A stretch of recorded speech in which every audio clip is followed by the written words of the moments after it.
Une mise au point sur la deuxième partie et fin en fait de la glycolyse.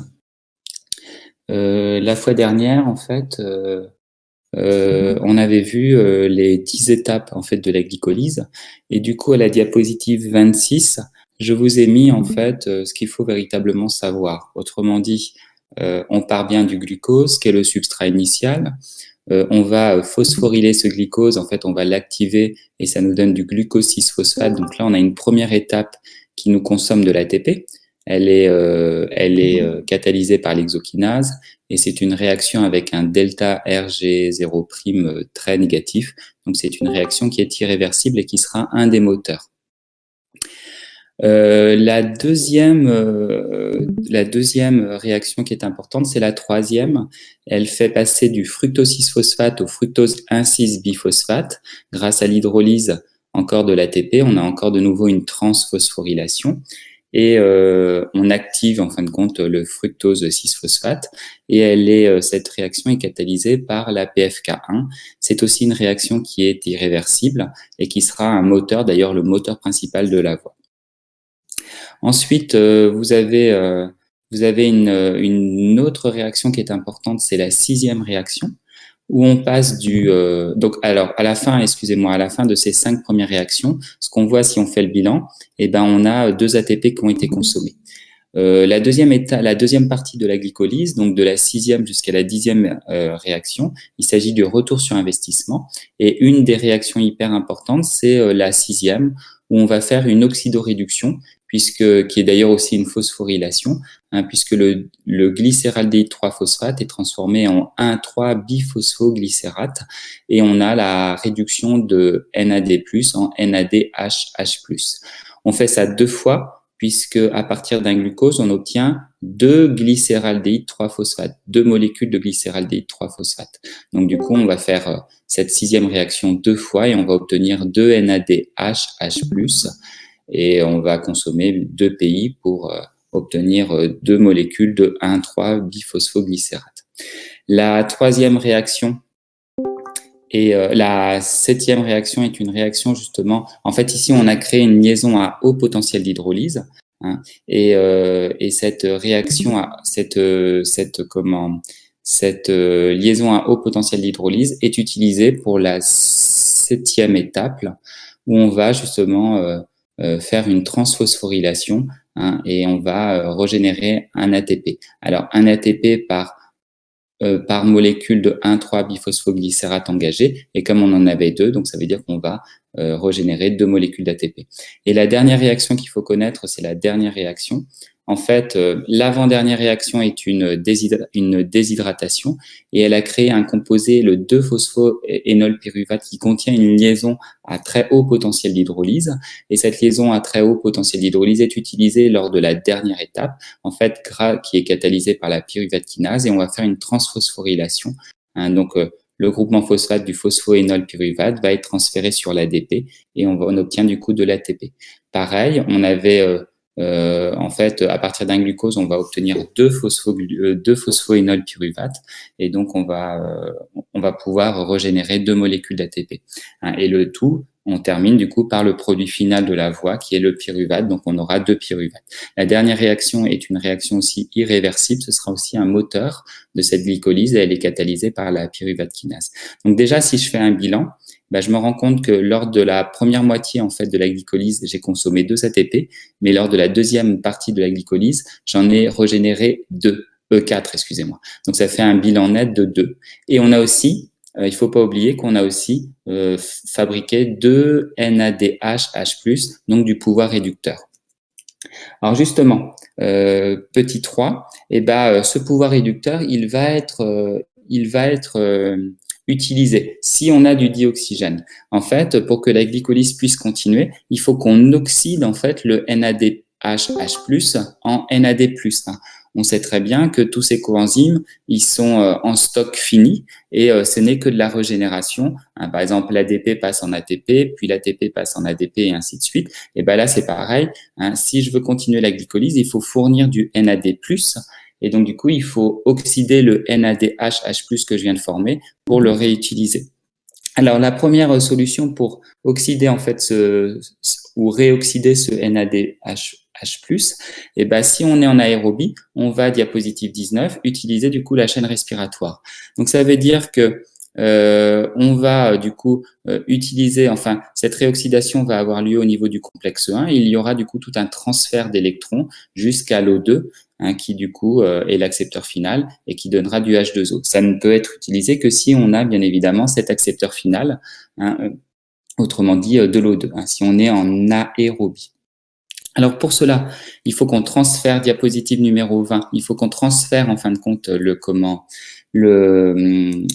NADH+ jusqu'à la matrice des mitochondries. Hein, donc il faut passer du coup la membrane externe mitochondriale et la membrane interne mitochondriale. Pour la membrane externe, c'est pas un souci puisqu'il y a des porines. Hein, je vous rappelle qu'on avait vu ça, ce sont des espèces de protéines canales avec un très gros tunnel, un très large tunnel, donc ils sont très très peu sélectifs. Donc le NADH+ va pouvoir passer par là. Et puis pour la membrane interne, bah, c'est un peu plus compliqué. En fait, on va utiliser ce qu'on appelle une navette malate aspartate. Alors il faut pas la connaître, mais il faut juste comprendre comment ça peut fonctionner. Hein. Donc ici, en haut de la diapositive numéro 20, eh ben, on est dans l'espace intermembranaire. Hein. En bas, on est dans la matrice. Et donc, nous, on va aller du haut vers le bas.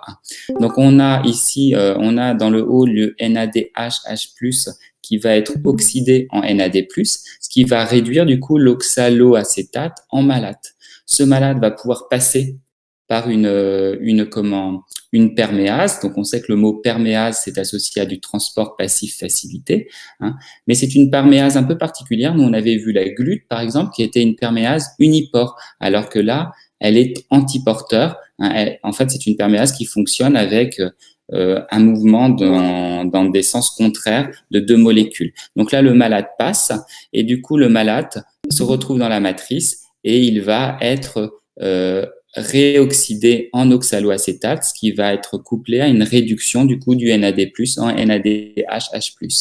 Et donc du coup, bah, mon NADH+ a été transféré dans la matrice et va pouvoir être réoxydé au niveau de la chaîne respiratoire. Alors pour la suite, bon bah la suite, elle est un peu compliquée, mais on peut la détailler simplement pour information. L'oxaloacétate va être transformé en fait en alpha-acétoglutarate et ça va être et le glutamate va être transformé en fait en aspartate. Alors, et cet aspartate va en fait rejoindre l'espace intermembranaire par une perméase aussi antiporteur.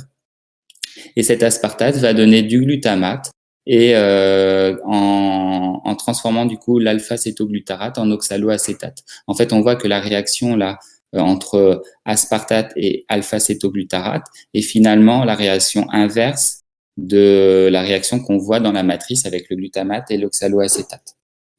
Et puis ensuite, bah, le glutamate passe en antiporteur, enfin par la perméase antiporteur pour rejoindre la matrice. Et là, au contraire, on avait du coup l'alpha-acétoglutarate qui repassait dans l'espace intermembranaire.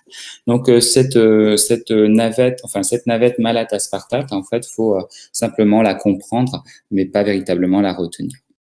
Alors ça, si j'utilise du coup la chaîne respiratoire, et ben si je réoxyde du coup un NADH+ en un NAD+, et ben je vais transloquer du coup en tout 10 protons, hein, puisque je vais utiliser le complexe 1 qui en transloque 4, le complexe 3 qui en transloque 4, je suis sur la diapositive 19, et le complexe 4 qui en transloque 2. Donc ça fait en tout 10 protons de transloqués qui permettent de maintenir ou de créer le gradient de protons, la force protomotrice. Et comme il me faut 3 protons pour régénérer un ATP au niveau de l'ATP synthase, donc quand il y aura 3 protons à être reflués, enfin à passer dans l'ATP synthase pour, selon leur gradient de protons, et ben 3 protons pour un ATP, ça veut dire que du coup, si j'ai transloqué 10 protons pour un NADH+ oxydé en 1 NAD+, ça me fait en tout 3 ATP du coup qui vont pouvoir être régénérés.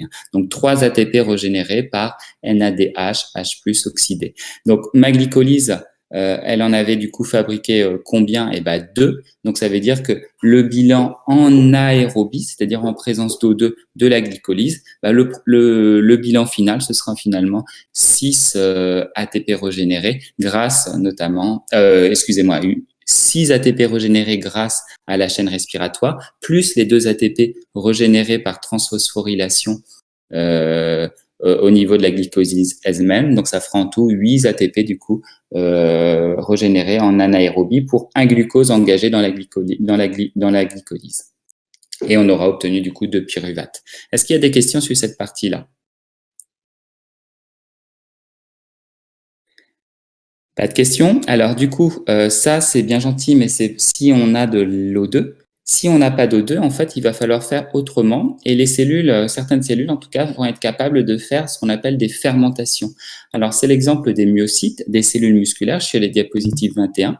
Donc là, les cellules musculaires font de la fermentation lactique et on voit en fait que ce qui se passe en bas dans ma deuxième partie ici de mon schéma, j'ai la glycolyse. Je vois bien que le glucose donne 2 pyruvates, bon, plus 2 H2O, puisqu'à un moment donné, il y a une déshydratation. Ça donne en bilan final 2 ATP qui sont régénérés et on a 2 coenzymes NAD+, qui sont réduits en NADH, H+.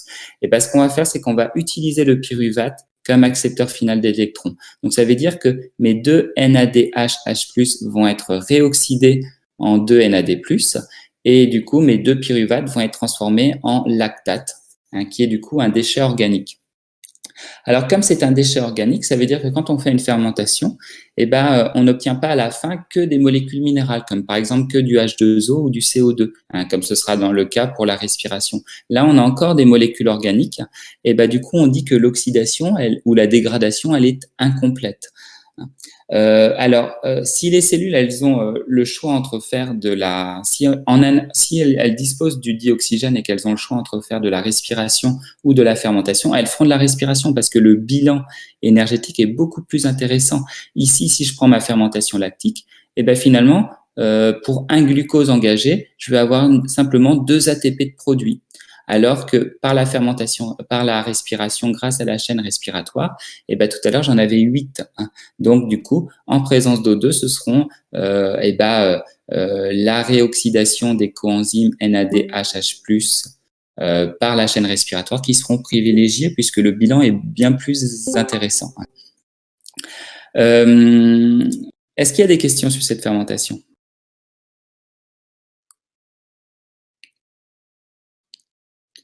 Pas de questions. Donc, on passe à la dernière partie, qui était une partie en fait sur la régulation en fait de cette glycolyse.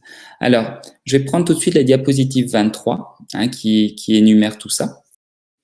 Alors, en fait, sur cette diapositive 23, le cœur du cours, ce qu'il faut vraiment retenir, c'est la régulation en fait de la PFK1.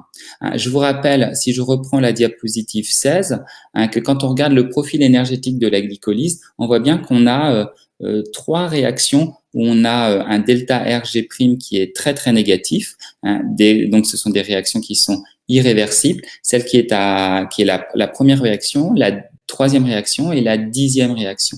C'est surtout finalement la troisième réaction qui va être extrêmement régulée. Donc, c'est celle qu'on va retenir. Ce sera véritablement la réaction motrice, le moteur principal de la voie. Et les 2 autres, on pourrait les qualifier de moteurs secondaires ou de moteurs secondaires. Si je prends... Alors, je sais pas, j'ai un message. Iliane a posé un message. Non, j'ai rien dit. Vous voyez toujours mon diaporama. Ouais, je le reprends. Alors, si je reprends la diapositive 23, alors je vais rapidement en fait traiter le cas de l'exokinase. L'exokinase, c'est celle qui du coup catalyse, c'est l'enzyme qui catalyse en fait la première réaction. Dans les cellules hépatiques, il y a en plus une autre enzyme qui s'appelle la glucokinase, qui est d'ailleurs majoritaire dans le cas des cellules hépatiques. Et cette exokinase, en fait, elle va être inhibée par le glucose 6-phosphate, qui est d'ailleurs le produit de la réaction. Donc, en fin de compte, on a une inhibition un peu en retour, en arrière. C'est ce qu'on appelle une rétro-inhibition. Alors, c'est assez ingénieux puisque si le glucose 6-phosphate s'accumule, c'est que la glycolyse n'est plus en train de se faire. Autrement dit, elle est engorgée.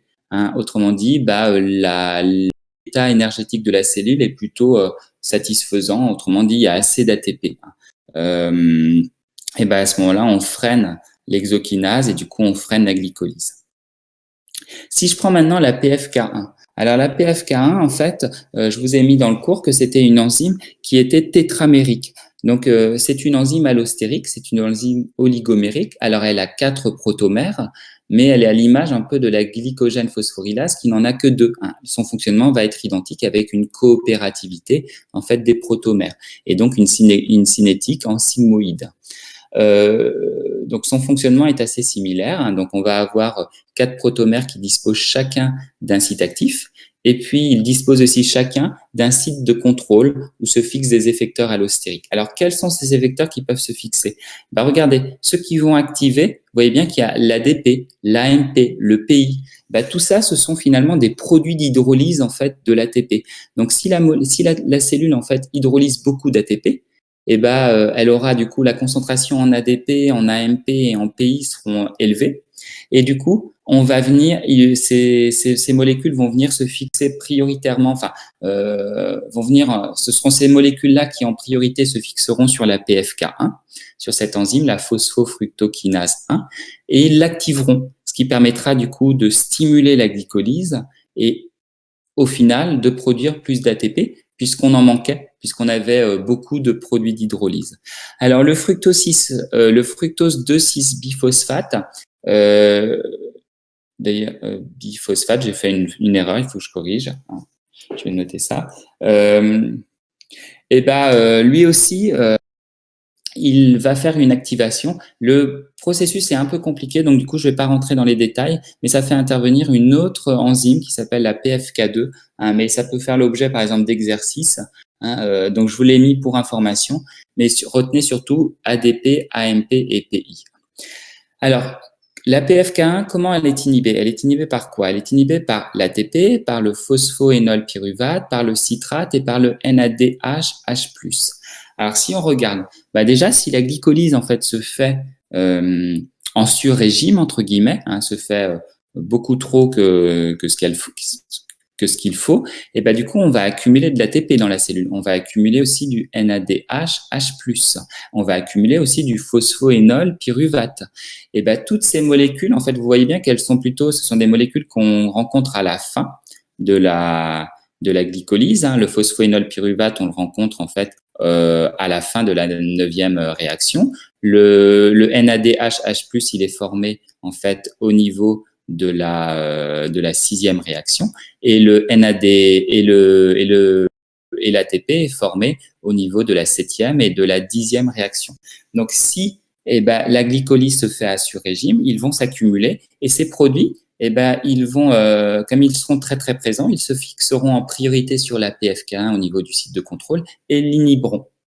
C'est-à-dire qu'en fait, ils stabiliseront les formes tendues des protomères qui sont peu affines pour le substrat et donc ont moins d'efficacité. Alors que l'ADP, l'AMP et le PI, je vous renvoie à votre glycogène phosphorylase, stabilisent les effecteurs allostériques positifs, stabilisent les formes relâchées où le site actif en fait a plus d'affinité, est plus accessible et du coup l'efficacité est meilleure. Donc là, on voit bien que de nouveau en fait de rétro-inhibition, puisque on a une inhibition de molécules qui sont situées en aval de la glycolyse par rapport à la PFK1. Alors, il y a ensuite le citrate.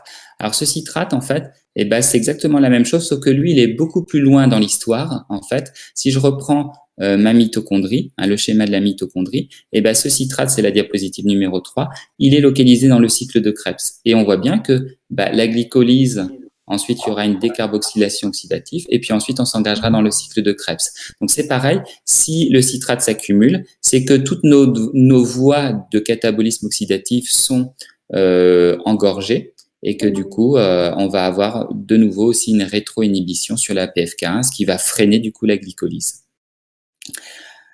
Là,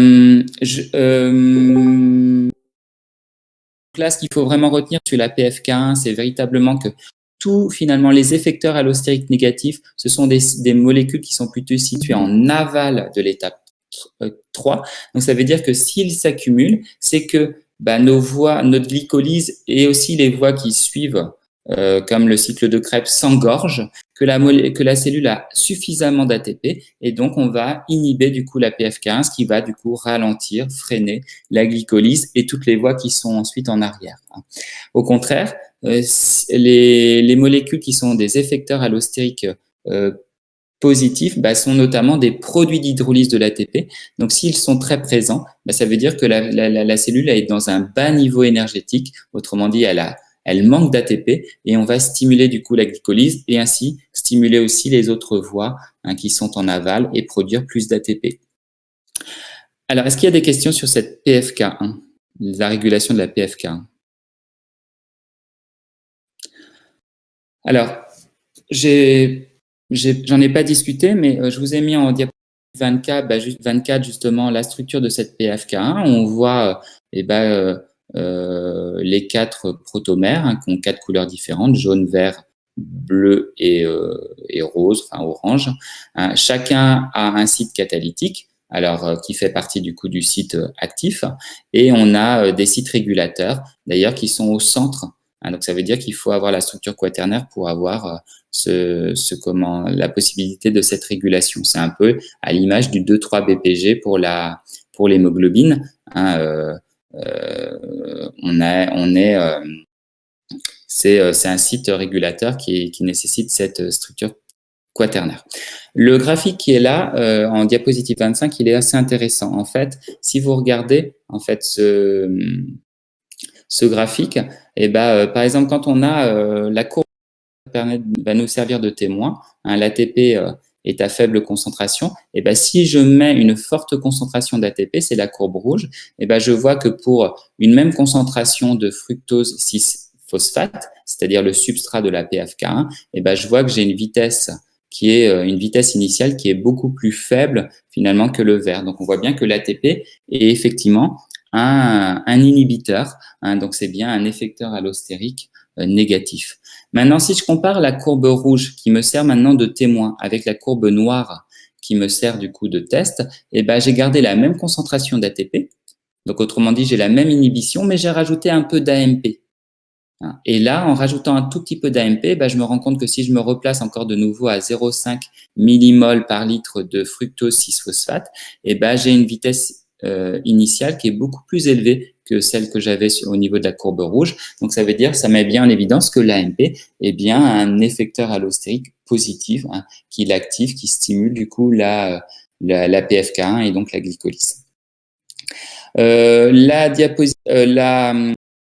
vais finir, je reviens de nouveau à la diapositive 23 et je finis par la régulation de la pyruvate kinase. Donc, plus pour information, c'est pas ce que vous devez retenir. Ce que vous devez retenir, c'est surtout la PFK1. Donc là, on voit que pareil, on a l'AMP qui stimule et on a l'ATP, l'acétylcoenzyme A qui sera en fait le substrat initial du cycle de Krebs et le citrate qui sera un des éléments du cycle de Krebs qui vont inhiber. Donc, c'est exactement le même principe. Est-ce qu'il y a des questions sur cette partie?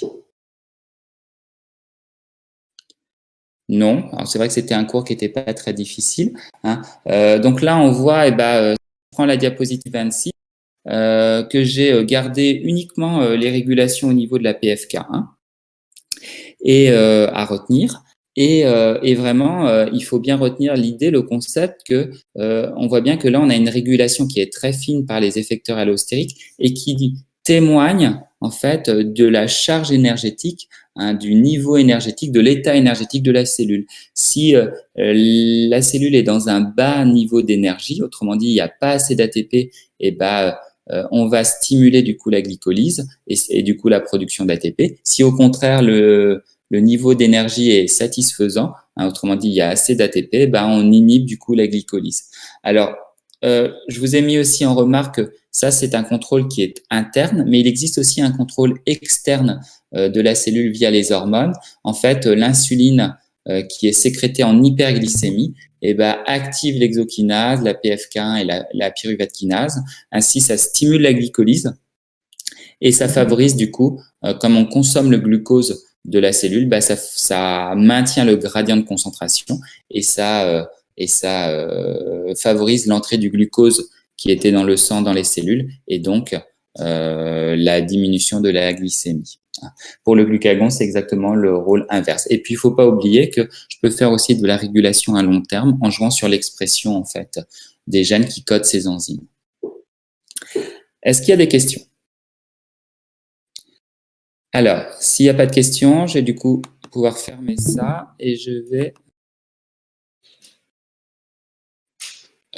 aller chercher. Je vous ai posté en fait sur le cours biologie cours. Je vous ai posté la correction en fait du tableau sur les membranes transductrices. Est-ce que tout le monde a eu le temps a fait ce travail?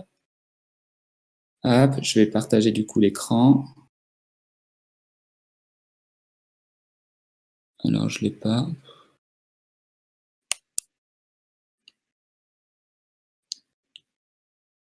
Alors, attendez, je suis pas efficace là.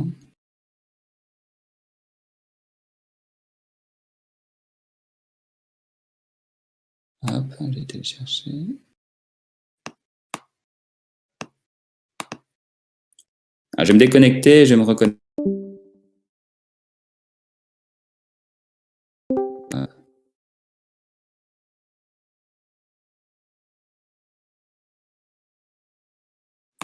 Voilà. Est-ce que vous le voyez, le tableau? Oui, on voit. D'accord. Donc, j'ai complété ce tableau. Alors, pour les complexes immobiles et pour les complexes mobiles, je pense qu'il n'y a pas trop de soucis. Donc, les gros complexes dans les deux membranes sont ceux les grosses structures, ce sont celles qui sont immobiles. Par exemple, pour la chaîne interne mitochondriale, c'est les complexes 1, 2, 3 et 4. Pareil pour Nitrobacter. Et ce sont les complexes cytochrome B6F et les photosystèmes les photosystèmes 1 et 2 et le complexe cytochrome B6F qui sont immobiles. Les molécules mobiles qui font le lien entre ces complexes, c'est le coenzyme Q et le cytochrome C pour Nitrobacter, la membrane plasmique de Nitrobacter et la membrane interne mitochondriale. Et c'est la plastoquinone, la plastocyanine et la ferredoxine pour les thylakoïdes. Pour les donneurs, alors des donneurs en fait pour la chaîne mitochondriale, il y en a deux, c'est NADHH+ et FADH2. FADH2 étant l'équivalent du succinate, on comprendra pourquoi quand on fera du coup le cycle de Krebs demain. Et c'est H2O et NO2- pour les deux autres.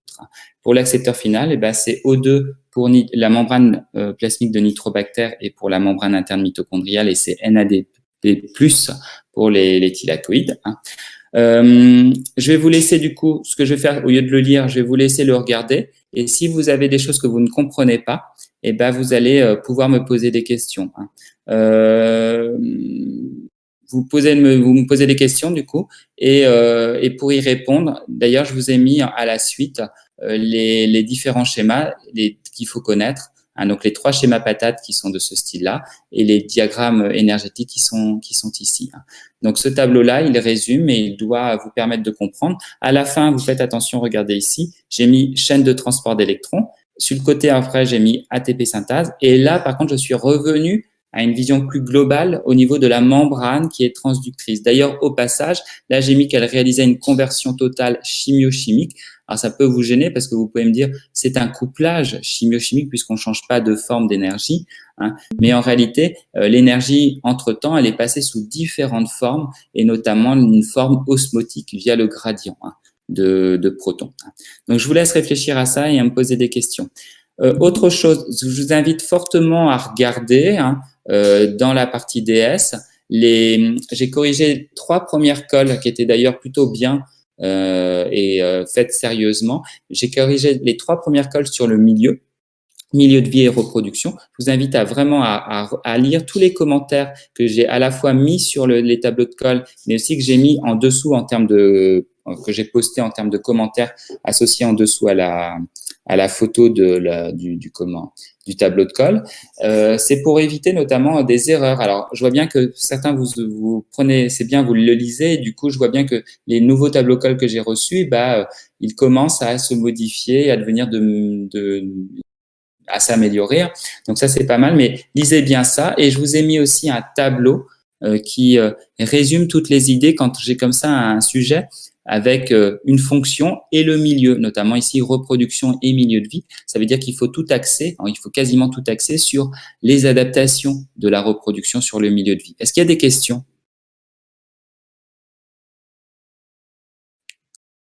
Non, pas de questions. Et ben du coup, on se retrouve demain sur une petite partie de cours sur simplement la bêta-oxydation et le comment et la décarboxylation oxydative du pyruvate. Et du coup, demain, si je vois que